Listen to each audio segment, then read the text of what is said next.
Hi, this is Bishop Craig in Lansing, and this is Take One for the week of May 4. Star Wars fans would say, May the 4th be with you. Easter fans would continue to say, Christ is risen indeed, and of course I say, may the peace of Christ be with you. I hope you are well.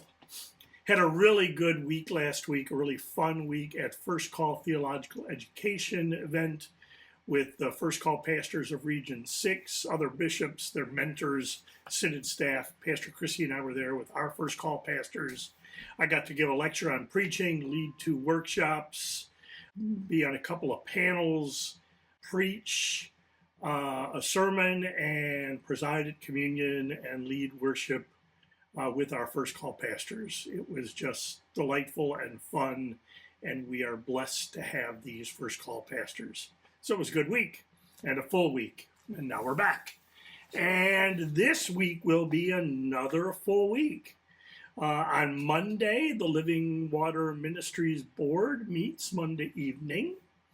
On Tuesday, I am making my second trip to the great state of Ohio. Pastor Chrissy is again going with me. We are going to Trinity Lutheran Seminary in Columbus, Ohio, where 3 seminary professors are retiring and giving their last lectures. One of those professors is Professor Joy Schrader, who is rostered in our synod, and I want to be there to represent our synod. I've known Dr. Schrader since we were in the doctoral program at Notre Dame, me in liturgy and her in church history. Wow, I began the program 30 years ago. Joy has taught in our adult theological education program and is a member of our candidacy committee, and is just a fine teacher and pastor and supporter of our synod in the church. So I'm looking forward to hearing her lecture on Tuesday. On Wednesday, what is Wednesday? Wednesday we have staff meeting. And then we have a meeting of the Region 6 bishops to talk about candidates who are graduating or becoming available from seminary. I will, of course, make the case that I need some, but they return to their home synods, so I don't think we will get any. It's really different. I heard from my friend, Bishop Laura Barbans. She told the First Call pastors that there are like 72 congregations in her synod that are without a settled pastor. 72. Wow. This call process thing really does depend upon your perspective, I suppose. On Thursday, I think Kathy and I are hoping to make a trip to Mount Pleasant to begin to haul things that way for Synod Assembly.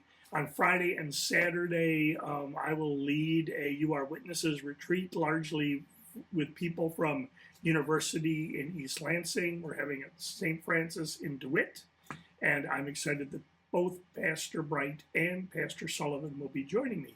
So it's always fun when the 3 of us get to be together. That's Friday and Saturday. On Sunday, Kathy and I will observe the 34th anniversary of our marriage. And so that's what we'll be doing on Sunday. And then our attention turns toward the Synod Assembly. So I want to say a few reminders and answer some questions that I am beginning to get about the Synod Assembly. So I will do that. A reminder to check the Assembly webpage regularly. I know the documents are being updated as details come into focus. You know, I would read this stuff online and then make sure to download a fresh copy as we're close to the assembly. That's what I would do. If you've already downloaded them, I think you're going to need to go back, as like we hear from the Bishop Election Committee or those kind of things. So that's one reminder that if your church secretary or administrator or your pastor or someone registered all the people from your church for assembly and put in one email address, you are going to miss getting email unless you make sure that that person sends those emails on to you. That's 2. And then I'm beginning to get questions about the bishop election. So the question is kind of like, Do you know that there are pastors saying that we need a change in bishop? Or they're sending people to tell others that we need a change in bishop and that they are available to serve?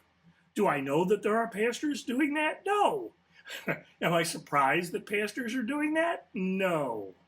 I do know that people, there are a few who have indicated that they think that the synod lacks direction or that disagree or disapprove with the way I handle the office. So it doesn't surprise me that they would be looking for a change, and it wouldn't surprise me that that they would say they're available to be the change. So other reactions, I am grateful that I'm hearing this 2 weeks before the assembly and not a year before the assembly, because we got a lot done in the last year rather than worrying about a bishop election.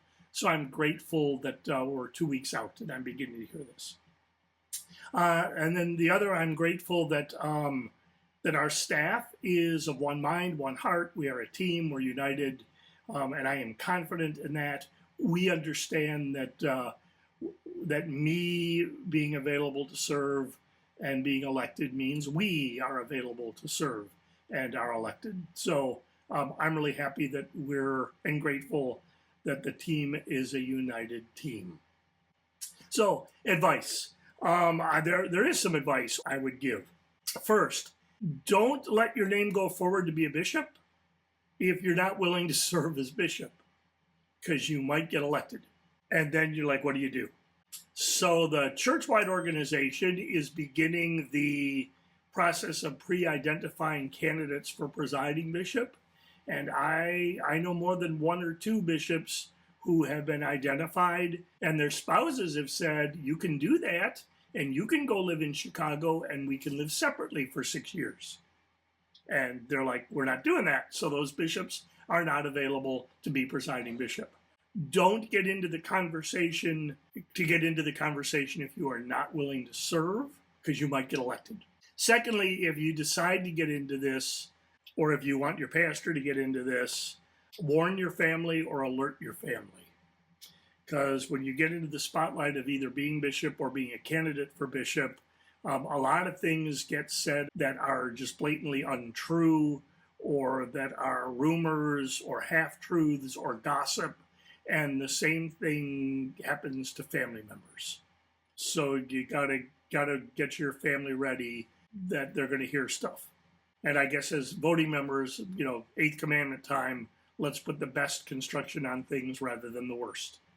Third, if you're going to get into this, begin to figure out what you are going to say to the place where you currently serve if you get elected, and if you do not. I was elected on a Tuesday, and on Wednesday I was back in Chicago. And boy, students and colleagues were pretty unhappy with me.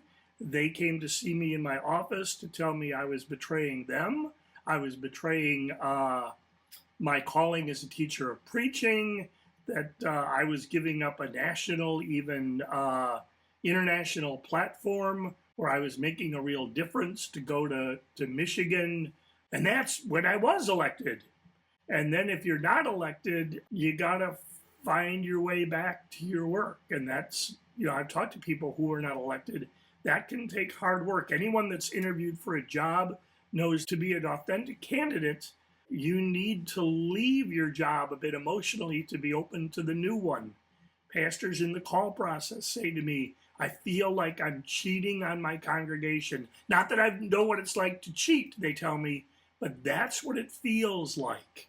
So figure out what you're going to say to your congregation. And congregations, if your pastor is in all this and either is or is not elected bishop, be gracious. Understand they're trying to be faithful. And then the last piece of advice I would give is that these are anxious days. Synod Assembly is normally anxious, at least for the staff, I would say, because we're trying to hold all the pieces together and make sure it's a good event and make sure it goes well. It's anxious for the leaders who are taking on those responsibilities. So Synod Assemblies are ordinarily anxious. It's even, I think, more anxious for a bishop election, because the staff is kind of running the assembly and knowing that they are vulnerable in terms of their ministry and their future and their employment.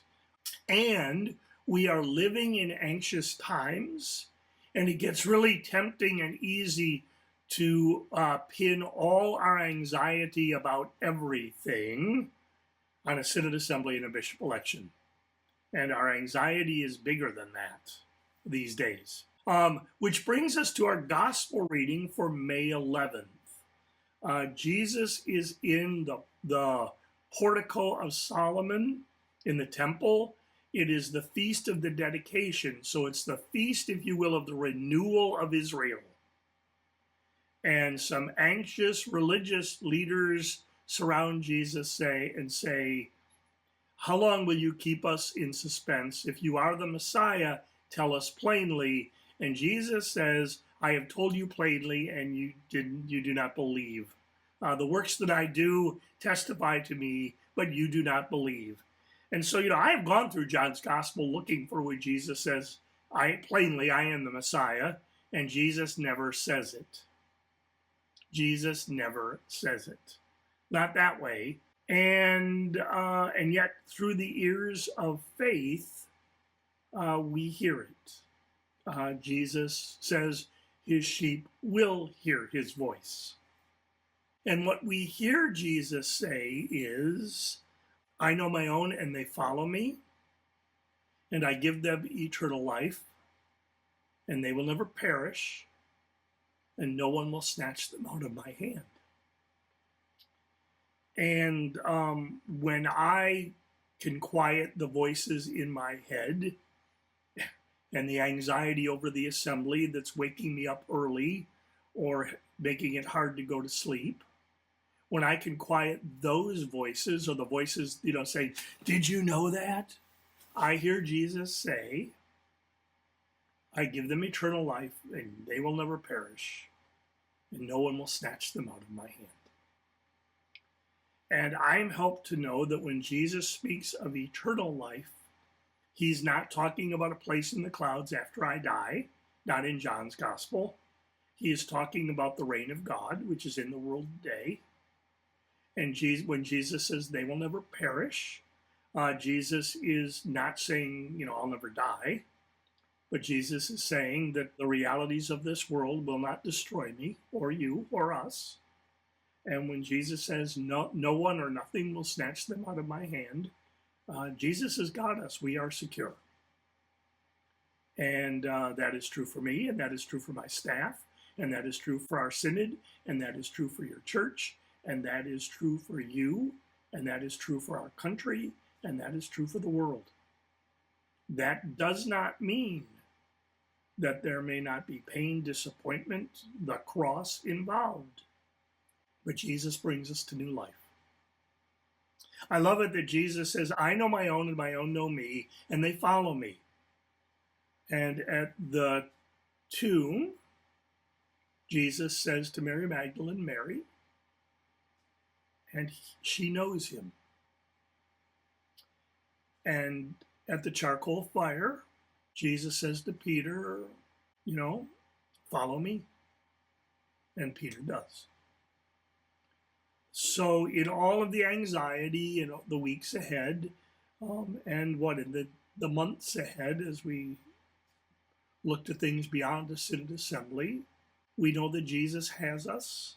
And when we can quiet ourselves enough, we will hear him. And nothing will snatch us out of his hand. So what may, we can follow Jesus.